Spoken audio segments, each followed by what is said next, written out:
আমি এখন হচ্ছে এই উদ্ধার করা শালিকটাকে ছেড়ে দিব বাইরে, কারণ ও বারবার বাইরে আসতে যাচ্ছে। দেখেন কি সুন্দর ঠুকরায়।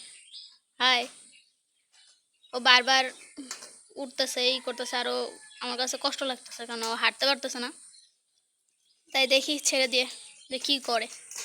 যদি চলে যেতে চায় তাহলে চলে যাবে, আর না হলে কিছু করার নেই। ও দারুণ দারুণ, অস্থির। ওই যে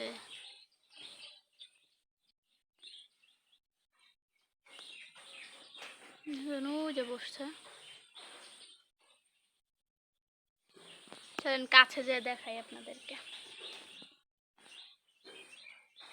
কারণ এইভাবে রাখলে হচ্ছে কি ও আরও ঘরে মানুষ ভয় পাচ্ছে, উঠতেছে বেশি, আরও পায়ে ব্যথা পাবে।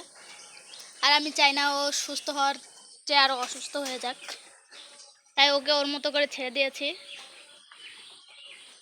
কারণ আমি এইসব বিষয়ে বেশি একটা পারদর্শী না, আর পশু পাখি পালা ছেড়ে দিয়েছি, মায়া লাগে কিছু হয়ে গেলে।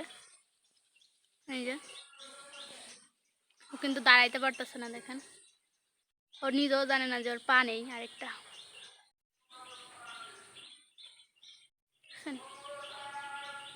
চেষ্টা করতেছে কিন্তু হচ্ছে না।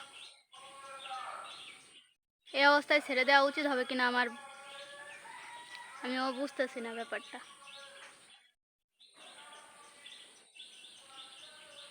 ছেড়ে দেওয়া ছাড়া উপায় নেই। থাকো, বাই।